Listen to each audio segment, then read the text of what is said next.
स्वागत है आपका फार्माट्यूड चैनल में। और आज का हमारा विषय है which are the higher studies in India and after the bachelor of pharmacy. So basically students क्या करते हैं कि after completion of bachelor of pharmacy they either do a job और they join any multinational company.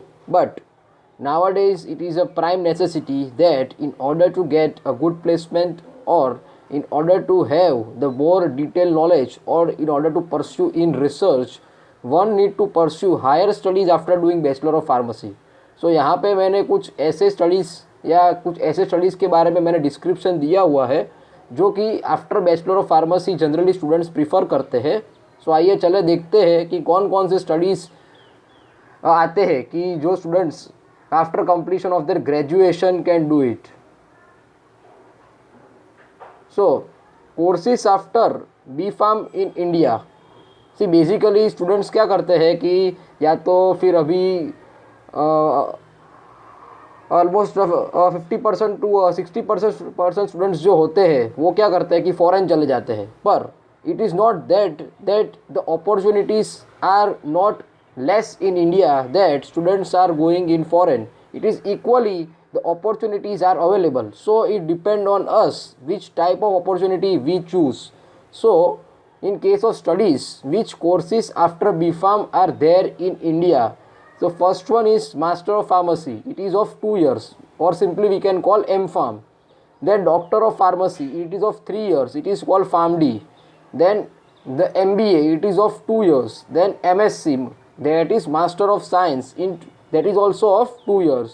Then one can even pursue the clinical studies. फिर आता है bio informatics और फिर हॉस्पिटल मैनेजमेंट। सो इसमें मास्टर ऑफ फार्मेसी जो होता है वो मतलब वाइडली कोर्स है कि आफ्टर बी फार्म 80 या 90% स्टूडेंट्स जो होते हैं और फिर जिनको मतलब कि हायर स्टडीज़ ही करनी है तो वो लोग master of pharmacy he prefer करते हैं। फिर आता है फार्मडी। वो मतलब फार्मडी का क्या है कि इंडिया में इतना क्रेज़ नहीं है, ज़्यादा क्रेज़ फॉरेन कंट्रीज़ में है। और फार्मडी जो होता है वो पूरी तरीके से यूएसए के अंदर अप्रूव्ड है। इसलिए जिन स्टूडेंट्स को after completion of their BPharm, if they are interested to go to USA, then they are advised that they do a PharmD. Then MBA, जो स्टूडेंट्स को मार्केटिंग की साइड में ज़्यादा इंटरेस्ट होता है वो लोग MBA परस्यू कर सकते हैं कि उसमें वो लोग फार्मा मार्केटिंग कर सकते हैं। फिर मास्टर ऑफ साइंस आता है, वो इतना ज़्यादा बच्चे करते नहीं है पर it is a good choice if you do. Then आता है क्लिनिकल स्टडीज़ कि जो डिफरेंट ड्रग्स के अंदर जो भी स्टडीज़ की जाती है before it's approval, before it's FDA approval. So in that also you can join any healthcare or any multinational company wherever the clinical studies is performed. Then comes bioinformatics. So this is one of the new course, or simply we can say that it is an in silico study of course in which there is a computer aided drug design is studied. So mainly there are various software in which you have to study which software are used. Then by using such softwares we can also pursue the drug design. We can also pursue or we can also know its side effect it uses without doing an experiment. So by using this software हमें थोड़ा बहुत tentative idea मिल जाता है कि आगे हमें इसमें continue करना है रिसर्च या नहीं करना है। So it is basically in silico drug delivery system where we are mainly using computers as well as various types of software. And फिर लास्ट आता है hospital management. Nowadays the field of hospital as well as community pharmacy is getting much more importance as अभी हमने Covid में देखा कि pharmacists have a wide role and so this field is one of the most significant where pharmacists can do or they can make people understand that how pharmacists are important. And even in the hospitals there is a huge role of pharmacist as well as community. So where the pharmacist can guide the people regarding the basic necessity that what care they have to take, then what precautions they have to need while using a particular drug medicine. So this hospital management is also a nice course, but here out of this listed course majority of the courses which students like to pursue are the Master of Pharmacy, then MBA, then bioinformatics, then clinical studies as well as Doctor of Pharmacy. So अभी हम देखते हैं कि master of pharmacy किन किन branch में किया जाता है। There are basically 13 branches which I have sorted out so उसके अंदर हम लोग मास्टर ऑफ फार्मेसी परस्यू कर सकते हैं depending upon your nature of interest. फिर आपको जिस किसी में भी आपको इंटरेस्ट है उसमें आप कर सकते हो अपना master of pharmacy. So basically आता है, फर्स्ट फील्ड आता है फार्मास्यूटिक्स, देन आता है फार्मास्यूटिकल एनालिसिस, देन आता है pharmaceutical chemistry, then quality assurance, then pharmacology, then आता है क्लिनिकल फार्मेसी, फिर आता है फाइटोकेमिस्ट्री एंड फाइटो मेडिसिन, फिर फार्मास्यूटिकल टेक्नोलॉजी, फिर फार्मास्यूटिकल और बायोटेक्नोलॉजी, देन आता है regulatory affairs, pharmacognosy, industrial pharmacy as well as pharmacy practice. So here आप सब देख सकते हैं कि ज़्यादातर जो सब्जेक्ट्स होते हैं वो ज़्यादातर मतलब शूटिक्स के साइड के सब्जेक्ट्स आते हैं। इसमें फार्मास्यूटिक्स है, फिर फार्मास्यूटिकल टेक्नोलॉजी है, फिर इंडस्ट्रियल फार्मेसी है, फिर फार्मास्यूटिकल बायोटेक्नोलॉजी है। ये सारे जो सब्जेक्ट्स है वो मतलब फार्मास्यूटिक्स के अंदर आते हैं। अगर किसी को इसमें इंटरेस्ट है तो फिर और एक ब्रांच भी है नोवेल ड्रग डिलीवरी सिस्टम्स, उसमें भी आप लोग कर सकते हो एम-फार्म। फिर आता है केमिस्ट्री, फिर केमिस्ट्री के अंदर भी बहुत सारी सब ब्रांचेस आती है। फर्स्ट आता है फार्मास्यूटिकल केमिस्ट्री, उसके अंदर आप लोग को पढ़ना आता है मेडिसिनल केमिस्ट्री। उसके बाद आता है फार्मास्यूटिकल एनालिसिस, फिर आता है रेगुलेटरी अफेयर्स, फिर फार्मास्यूटिकल क्वालिटी एश्योरेंस। ये सब ब्रांचेस जो आती है वो सब केमिस्ट्री के अंदर आती है। फिर उसके बाद आता है फार्माकोलॉजी। अगर किसी को ऐसा है कि भाई मुझे डॉक्टर तो मैं नहीं बन पाया पर मैं एक डॉक्टर का छोटा भाई बन सकता हूँ, तो वो लोग फार्माकोलॉजी में भी एम-फार्म कर सकते हैं। और फार्माकोलॉजी एम-फार्म जो करता है और अगर आगे जाके अगर उसको टीचिंग में जाना है तो pharmacology M-farm a colleague can even teach in the medical college, and in that college he can taught pharmacology. So pharmacology is one of the important subject, and pharmacology के अंदर आता है क्लिनिकल फार्मेसी, फिर आता है pharmacy practice, ये सब branches आती है। और फिर आता है फार्माकोग्नोसी, उसके अंदर पूरी तरीके से हर्बल मेडिसिन और फिर हर्बल ड्रग्स के बारे में आता है। अगर किसी को आयुर्वेदिक में इंटरेस्ट है या फिर हर्बल मार्केटिंग में इंटरेस्ट है, हर्बल ड्रग टेक्नोलॉजी में इंटरेस्ट है, कॉस्मेटिक्स से हर्बल के, तो वो लोग फार्माकोग्नोसी या फिर phyto pharmacy as well as phyto medicine के अंदर एम-फार्म कर सकते हैं। तो ये सारी पॉसिबल ब्रांचेस है जिसके अंदर आप एम-फार्म कर सकते हो depending upon your nature of interest. Now which are the other courses in India after M-Pharm, और which are the other courses which one can like to pursue। पहला आता है फार्मा MBA, जो मैंने बताया कि जिन लोगों को मतलब कि मार्केटिंग में इंटरेस्ट है तो वो लोग फार्मा MBA परस्यू कर सकते हैं। बट फार्मा MBA के लिए आप लोग को कैट एग्जामिनेशन देना होता है। मतलब अगर फार्मा MBA के अंदर क्या है कि जिस कॉलेज से आप कर रहे हो उसका बहुत ज़्यादा इंपॉर्टेंस होता है, इसलिए MBA में ऐसा कहते हैं कि मतलब ज़्यादा डिग्री का जो होता है वो मतलब वेटेज नहीं होता है, पर किस कॉलेज से आप अगर परस्यू करते हो उसका ज़्यादा इंपॉर्टेंस होता है। अगर आपने कैट क्वालिफाई कर ली है तो आपको अच्छी से अच्छी मतलब IIM के अंदर आपको एडमिशन मिल सकता है, और फिर उसका पैकेजेस आता है तो वो सब भी बहुत ज़्यादा होता है। इसलिए make sure that in order to pursue a pharma MBA you choose the best college for MBA। फिर जो कैट एग्जामिनेशन आती है वो नवंबर मंथ में आती है, या तो 3rd वीक में या 4th वीक में आती है। So you have to appear when you are in 4th year in November. अभी जिन लोग को मतलब 4 ईयर का ही कोर्स आता है हमारा B-Pharm का, तो अभी आप लोग को 4th ईयर में जब आते हैं तो मतलब कि नवंबर के मंथ में आप लोग को अप्लाई करना होता है उस एग्ज़ाम के लिए। फिर आता है M-Tech। तो M-Tech 2 फील्ड में कर सकते हो, एक आता है बायोटेक्नोलॉजी और दूसरा आता है फार्मास्यूटिकल केमिस्ट्री। ये भी बहुत ज़्यादा इंपॉर्टेंट है कि अगर आप M-Tech कर रहे हो बायोटेक में तो वो भी एक बहुत बढ़िया सोर्स आज बन चुका है, तो वो भी एक अच्छा मतलब फील्ड है। और फिर केमिस्ट्री के अंदर भी आप कर सकते हो। फिर फार्मडी आता है। फार्मडी के अंदर क्या रहता है कि 2 साल का आप लोग को पढ़ना होता है, and then 1 year you have to go for internship in an hospital. So this PharmD it is of 3 years after doing a UG course. And फिर लास्ट में आता है MSc।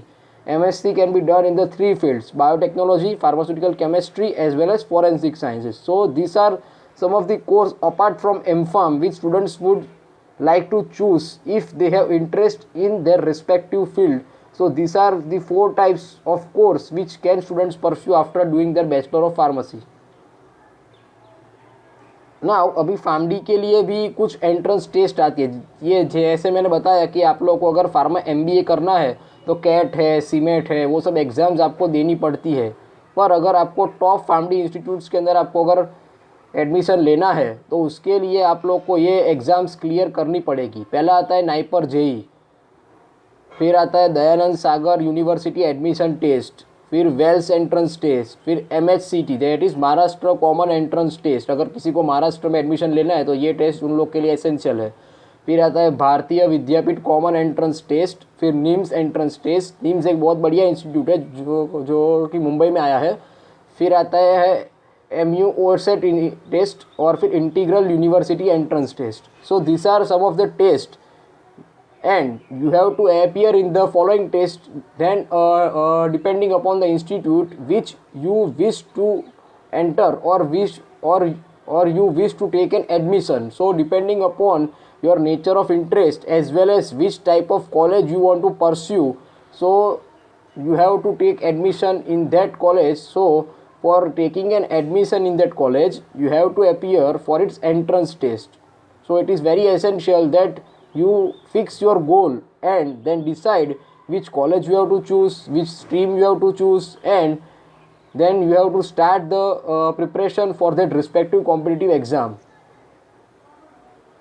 Now, which are the entrance examination for MPharm? Many of us know that GPAT as well as NIPER JEE is the famous test which is used for the MPharm. So GPAT first of all. So regarding GPAT, it is such that in that the GPAT is the exam which is also called or in this exam the syllabus of pharmacy is of 8 semester, whole 8 semester the syllabus is there, and if you are qualifying GPAT examination then per month you will get 12,400 stipend, and you will also get in the nice institute or the best institute depending upon your score. So in order to pursue MPharm in top colleges, it is the primary condition that you qualify GPAT, and it is conducted by National Testing Agency NTA, and the second exam is NIPER JEE. Now अभी NIPER JEE के लिए condition क्या है कि first of all आप लोग को GPAT qualify होना आवश्यक है। अगर आप GPAT क्वालिफाई नहीं हो तो आप NIPER JEE के लिए भी एलिजिबल नहीं हो, इसलिए आपको GPAT क्वालिफाई तो पहले करना ही पड़ेगा, उसके बाद ही आप NIPER JEE के लिए एलिजिबल हो। और फिर NIPER JEE जो एग्ज़ाम होती है वो कंडक्ट करते हैं national institute of pharmaceutical education and research, तो वही कंडक्ट करती है। टोटल इंडिया में 6 या 7 है NIPER, और वो भी टॉप इंस्टीट्यूट्स है, इसलिए make sure that you start the preparation for GPAT in order to do MPharm in future. Now GPAT आपने क्वालिफाई कर ली या फिर NIPER क्वालिफाई कर ली, फिर आप लोग के मन में ये भी क्वेश्चन होगा कि टॉप कॉलेजेस इंडिया के अंदर कौन सी है, तो ये मैंने लिस्ट बना के रखी है। तो फर्स्ट पर आती है NIPER जो कि मोहाली के अंदर है, वो सबसे बेस्ट कॉलेज है इंडिया में। फिर आता है Delhi institute of pharmaceutical science and research new Delhi, फिर आता है institute of chemical technology Mumbai, फिर आता है university institute of pharmaceutical science Chandigarh, फिर आता है हरी सिंह गौर यूनिवर्सिटी सागर जो कि MP में आया है, फिर आता है जामिया हमदर्द वो भी आया है दिल्ली में, फिर MS यूनिवर्सिटी वडोदरा, फिर आता है LM कॉलेज ऑफ फार्मेसी वो है अहमदाबाद में, और बॉम्बे कॉलेज ऑफ फार्मेसी वो है मुंबई के अंदर।